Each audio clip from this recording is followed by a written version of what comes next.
Hello everyone, and welcome to another episode of Nurse Reviews Cells at Work Code Black. So today we're looking at episode 3 called Excitement, Swelling, and Emptiness. So fair warning, this episode deals entirely with the male reproductive system, so the content leans mature. If that is in any way bothersome to you, you have my full permission to stop this video right now and watch something else. For those of you who wish to stick around, I'm going to start the video as well with a quick disclaimer. So sexual health is not really my forte. I work primarily in critical care and cardiology, and let's be real, if you're coming at me with a heart attack, I kind of don't care if you can get it up or not. I'm sorry. With that being said, there is actually one exception, and it has to do with a certain medication. So if you can guess the relationship between a certain medication to do with the male reproductive system and cardiac health, pause the video now and put the answer down below in a comment. If you get it right, then I guess you get some brownie points. I don't know. I got nothing. But yeah, I just want to see if anybody knows the answer. In any case, I have talked far too much, so without further ado, let's dive right into the episode. ここの労働環境は一酸化炭素だ逃げろブラックだ So this is actually kind of interesting. I think this is the first time our main character has actually said the title of the series. So you might have noticed that the English title of the series and the Japanese title are a little bit different. So in Japanese, the title is Cells at Work Black, and in English, it's Cells at Work Code Black. So I only actually found this out recently on Reddit, but apparently there's a Japanese term called a black company. So a black company is just a company that exploits its workers. They overwork them, they underpay them, and expose them to all sorts of stress and horrible quality of work life. Amazon. Excuse me. So that is obviously a reference to the poor working conditions our cells are forced to endure. However, in English, it doesn't really translate very well, so they instead said code black, probably as a reference to all the hospital jargon and the emergency codes that all hospitals pretty well have. So the emergency codes are color coded, so each color means a different type of emergency. They will vary depending on the hospital you're in. I would say the most consistent one is a code blue, which means a patient is requiring some form of resuscitation like CPR or artificial ventilation. Code black is a real emergency code, but again, it just depends which hospital you're in. I think the most common interpretation of code black is a bomb threat, and I just really hope that we don't encounter anything like that in this series, but we shall see. So here again, we have the monitoring system. We kind of got a glimpse of it back in episode 1, but now we actually get a good close-up look of it. So you can see an outline of the body on the left, outlining all the major organs, and then a whole bunch of waveforms on the right side. So I said in the first episode that the waveforms on the right side are actually very similar to the monitoring we would do at work in an ICU. So I actually don't know what some of the waveforms are, only because there's no labels or numbers attached to them, so I can't really tell what they're reading. However, this series gets bonus points for getting the ECG tracing right. So that top line is an actual ECG waveform. And most other medias would just be lazy and do like a squiggly line or like a zigzag line or something, but they don't actually make any sort of sense because in a real ECG, all the little waveforms actually represent something. So this one looks a little bit off, but overall I can see P waves, I can see QRS waves and T waves, which is fantastic. Good job, Cells at Work. この海綿体を血液で満たし勃起させるのだ。海綿体、陰茎にあるスポンジ状の組織。性的興奮などにより血液が大量に流れ込み、この海綿体が膨張することで勃起が起きる。So for those of you who don't know, the narrator of this series is Kenjiro Tsuda. Now, he's a voice actor with a ton of roles underneath his belt, but recently he played my favorite character in Golden Kamuy, a guy named Ogata. So it's really, really weird to hear Ogata's voice talking about erections and penises, because for those of you who haven't seen Golden Kamuy, Ogata is like this very serious, cold-blooded sniper. So it's just so weird. Also, if you haven't watched Golden Kamuy, I wholeheartedly recommend it. Please go watch it. It's great. That being said, we are in the penis and we are looking at the corpora cavernosa. So actually, when you look at the penis, you have what we call the shaft, which is the main body of it, and the glands at the very end. Now, the shaft is composed of 3 different sections. You have 2 sections that are the corpora cavernosa, and like Kenjiro said, it's very sponge-like and it's very vascular and can become engorged with blood in order to stiffen up and cause an erection. The third structure is called a corpus spongiosum, and that is just another sponge-like tissue that surrounds the urethra and prevents the urethra from being closed off when everything becomes engorged. That way, the urethra is still open for ejaculation. 一緒に行く？はい。何かあるんですか？免疫力の低下が気になってな。So this is kind of just a passing comment, but it's kind of foreshadowing things that are going to happen later. But anyway, it does also highlight an underlying problem that we've seen in this body in this series so far. So our white blood cell heroine, she talks about lowered resistance. Now, this is most likely referring to a lowered immune system, which obviously fights all the bacteria and viruses and all those things.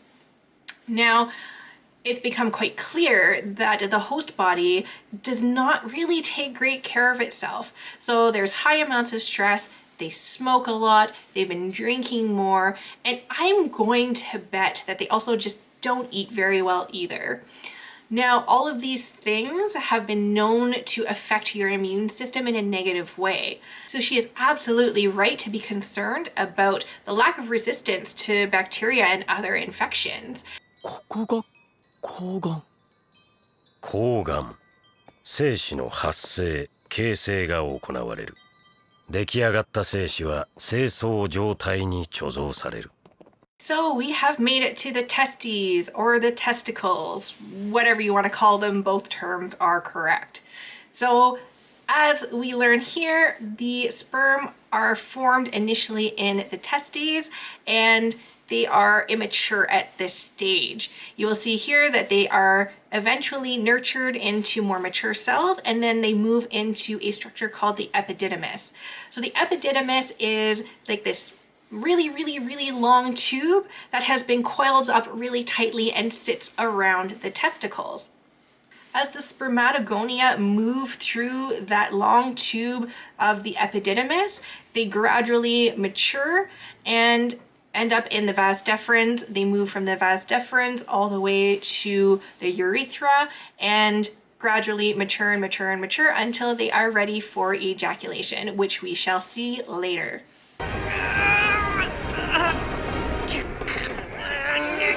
任せろ。はい。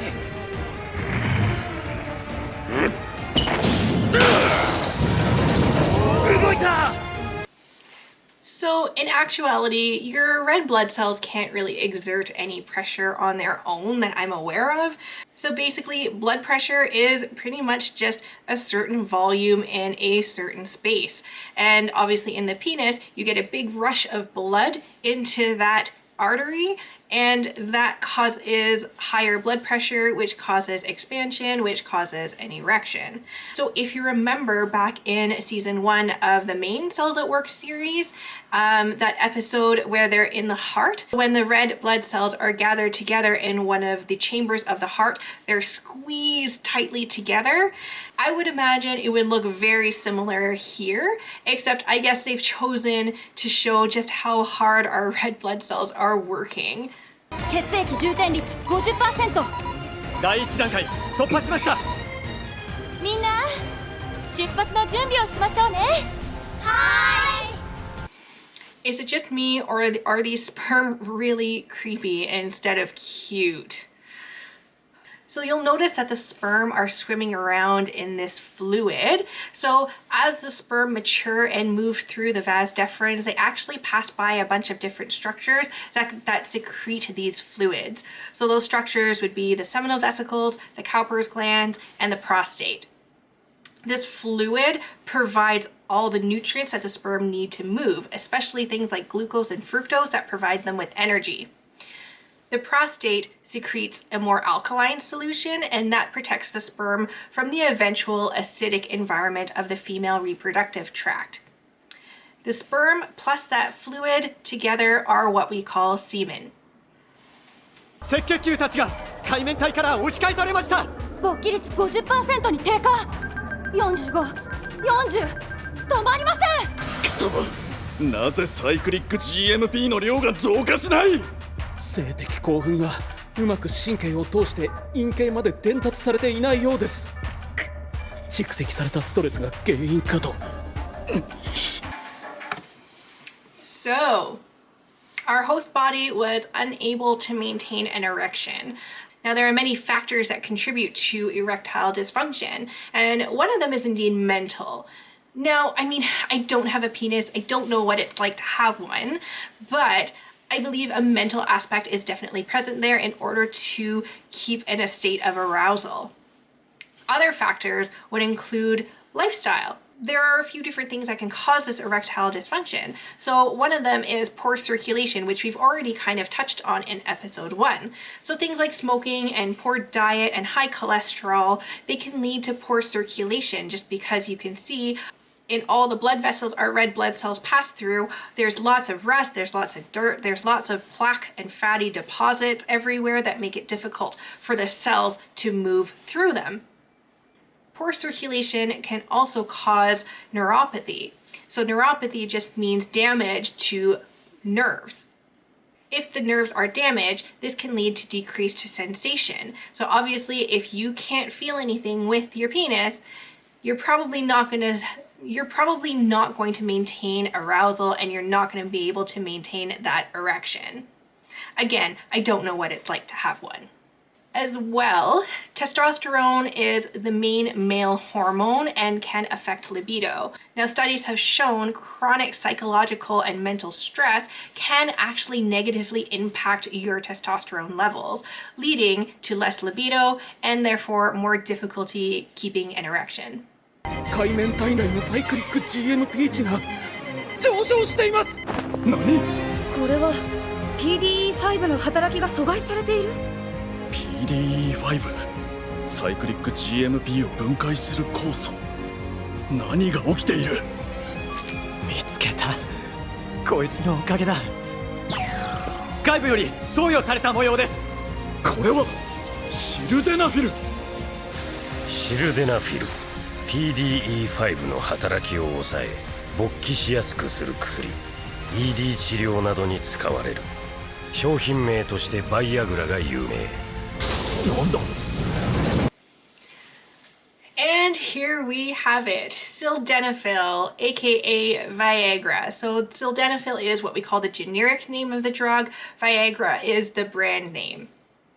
So as we see here, sildenafil prevents the breakdown of cyclic GMP. Now, if we remember, cyclic GMP is responsible for the relaxation of the smooth muscle and dilation of the blood vessels, particularly in the penis, which helps the blood flow in and cause an erection.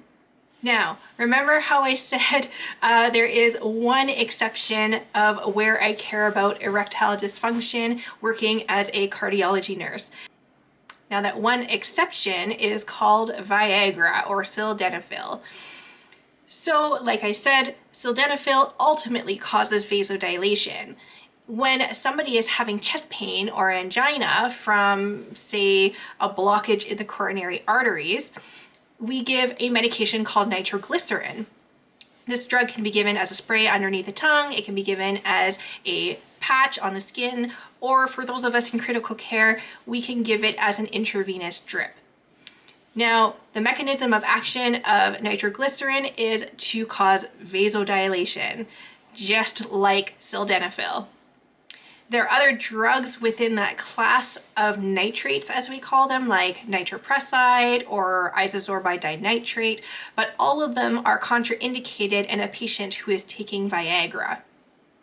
So you can imagine somebody who's coming at me with a myocardial infarction and is having active chest pain, if they are taking Viagra or if they have taken that recently, I cannot treat that chest pain with nitroglycerin, which makes my job much harder. As you can imagine, if you have two drugs that are both causing vasodilation, this can cause a drop in blood pressure that can be severe. And obviously, that's not a good thing. 兵士たちよ、卵子のもとに新しい命を。 So one of the things that I really like about Cells at Work is they put a lot of thought into all their designs. If you look here, that pink banding on the wall that they're pushing looks a lot like smooth muscle. And your smooth muscle can be found in many different places, like your organs, but also on the inside walls of your blood vessels. And that allows your blood vessels to constrict or dilate depending on the body's needs at the time. 射精準備整いました。尿道活躍筋を収縮させろ。尿道活躍筋収縮。射精の仕組み、尿道活躍筋の収縮により尿と精液は同時に出ない。前立腺を通る尿道の出入り口両方を閉め、出口だけを開くことで圧力により精液が勢いよく飛び出る。 So, fun fact. In males, the urethra is used for both urination and ejaculation. There is a sphincter, like he said, that prevents the body from urinating and ejaculating at the same time. Now, in women, the vaginal canal and the urethra are two completely different structures. お疲れ。よく頑張ったな、新米ども。こんなにやりがいのある仕事は初めてです。兵士たち、無事に卵子にたどり着いてくれますよね。Oh, you sweet summer child. So innocent. それはどうかな。え？性行為が全て生殖のためのものとは限らない。ただの性欲処理のための射精だってことも考えられる。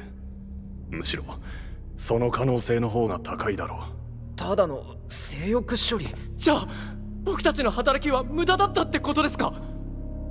仕方ないことだ。この世界には無駄に思えてもやらなきゃならない仕事もある。じゃああの兵士たちは。 So actually, even if this person was having sex for reproductive purposes, the average ejaculation puts out 75 to 400 million sperm. And only one of them is able to reach the egg. And that's even if the woman is ovulating.